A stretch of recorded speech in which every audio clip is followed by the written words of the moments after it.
I'm sitting here, watching the leaves dance in the wind as another autumn day fades away. It makes me think back to that one crazy night, the night that totally flipped my world upside down and made me see things differently. It all started in this tiny, old-fashioned town called Eldridge.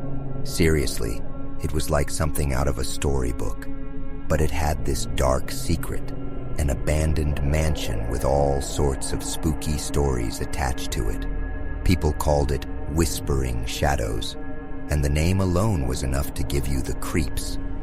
I'd heard the tales, scary whispers and weird things people claimed to have seen near it. But, you know how teenagers are, we were way too curious for our own good.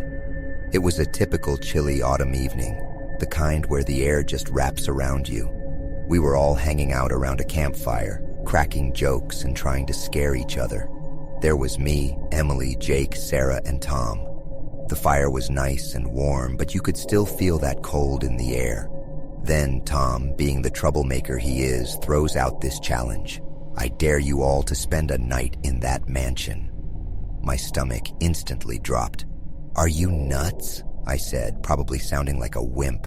What about all those stories? People have heard stuff, seen things. I didn't want to go anywhere near that place.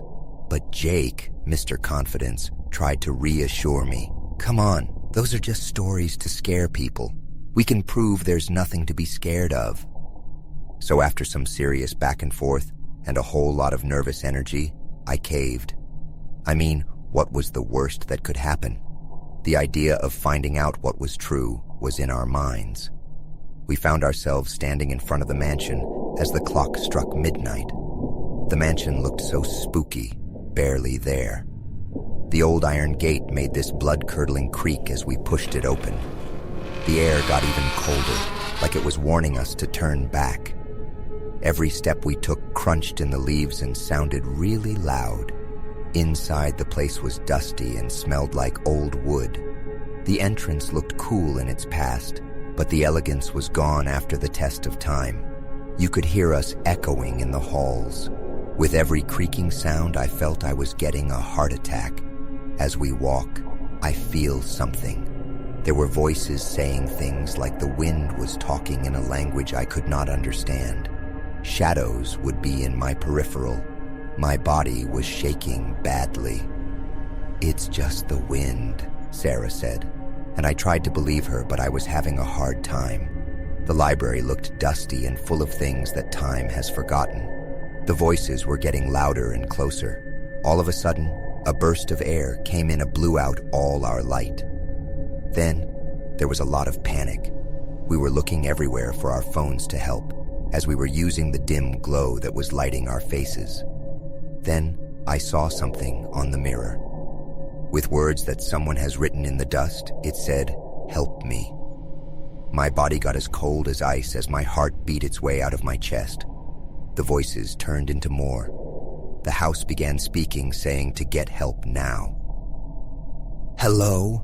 Jake shouted, trying to be brave, but his voice cracked like when you're a kid. Then, in the corner, we saw a shadow. It was the shape of a girl, and she was sad. She went and pointed to something hidden in the wall. I slowly crawled my hands to the wall that the shadow was pointing at. As the wall got opened, there was a diary that was sitting on one of the dusty tables, as there was a portrait of the figure that was standing before us. Her name was Isabella. She used to live here, where she was known to leave the world without anyone to know she was gone. As we read the book, it was about someone not being righteous to Isabella, leaving her bad karma to be at this building. We told her we would tell her story, and the gratitude of her could be felt in both of our hearts. She started to fade away as the voices went quiet.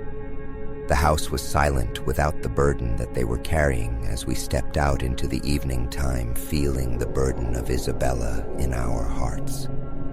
We were glad to tell her story of what she went through, turning it from a nightmare into a success.